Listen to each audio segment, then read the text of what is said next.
In the hushed intimacy of an assisted living residence in Damariscotta, Maine, where the salt-kissed air of the Atlantic whispers secrets to the shore, Seymour Bernstein, the luminous American pianist whose fingers danced with the ghosts of Chopin and Liszt, only to be shackled by the invisible chains of stage fright, breathed his last on April 30th, 2026, at the extraordinary age of 99, slipping away peacefully as if concluding a lifetime sonata with a tender, final diminuendo.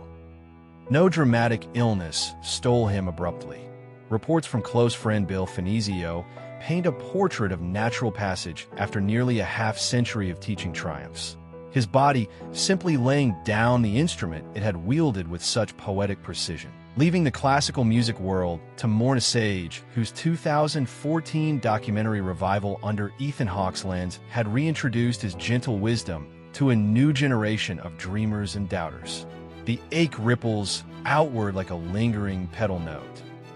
Pianists pausing mid-scale worldwide, students who'd sat at his feet now playing etudes through tears, all reflecting on a man who chose inner harmony over hollow applause. His departure a poignant reminder that even the most resilient melodies must one day fade to silence. Envision a child-born Seymour Abraham Bernstein on April 24th, 1927, amid the bustling Jewish enclaves of Newark, New Jersey, where factory hums and synagogue chants formed the backdrop to his earliest breaths, his parents. Humble immigrants or first-generation strivers whose names history guards closely, nurturing a prodigy who attacked piano keys before he could tie his shoes, lessons igniting a fire that carried him to Juilliard by his teens under the stern gaze of masters like Isabelle Vengerova. Those formative years were a whirlwind of recitals in smoke-filled halls, competitions where his interpretations of Bach's Goldberg variations left judges breathless, a Juilliard debut at 20 that hurled him into New York's glittering circuit.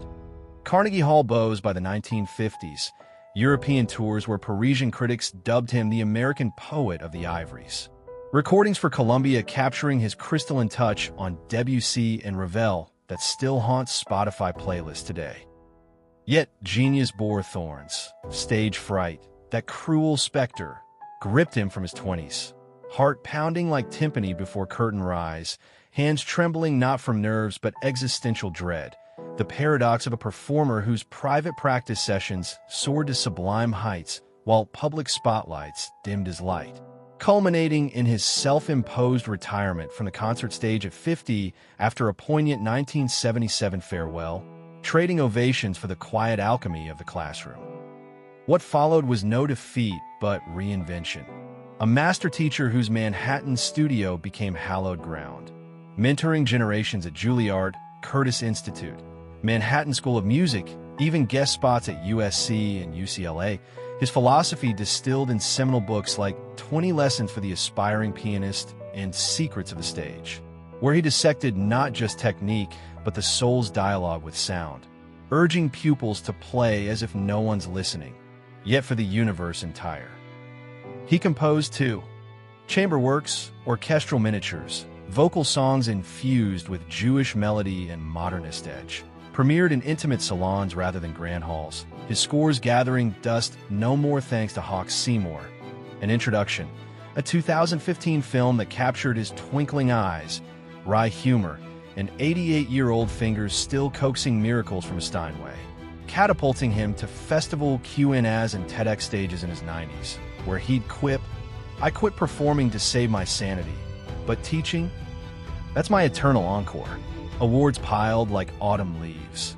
National Endowment for the Arts Fellowships. Lifetime Achievement nods.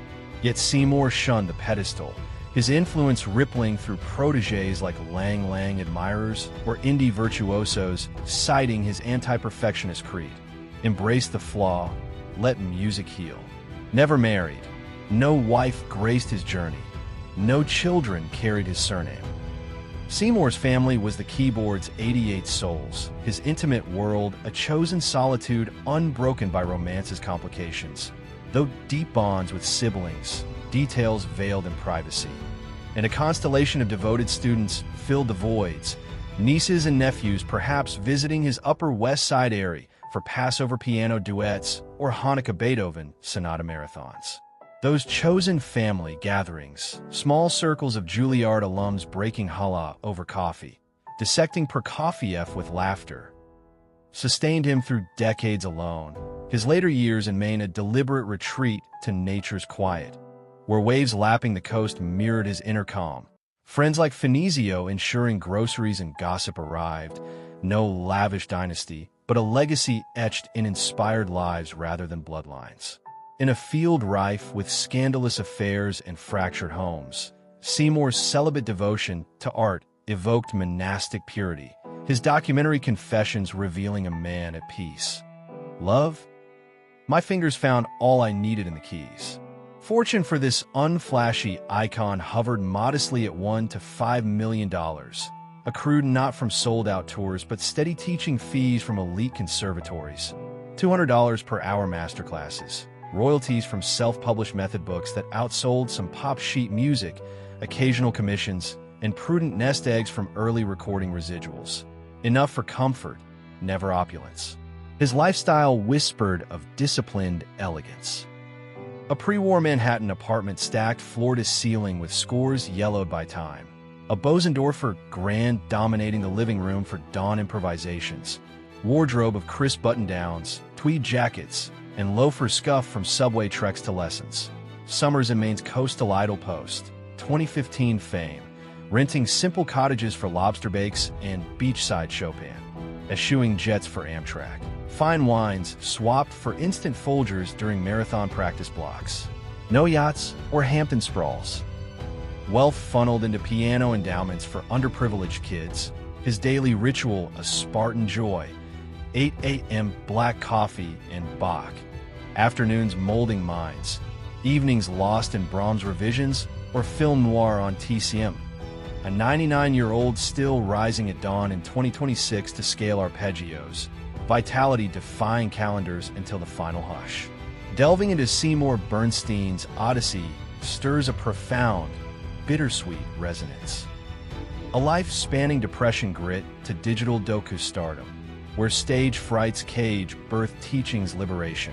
His 1977 exit, not surrender, but apotheosis, influencing thousands who'd never hear him live yet play forever in his shadow.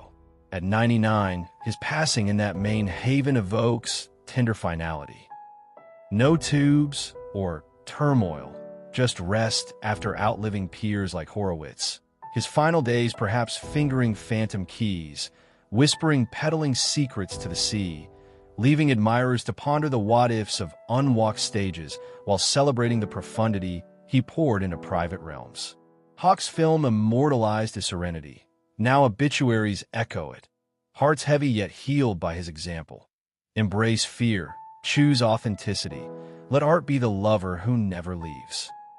This warm 2015 portrait shows Seymour Bernstein beaming in a blue blazer and cravat against a festival backdrop, his eyes twinkling with the quiet joy of one who's conquered inner demons, a snapshot of the wisdom that captivated the world in his later years.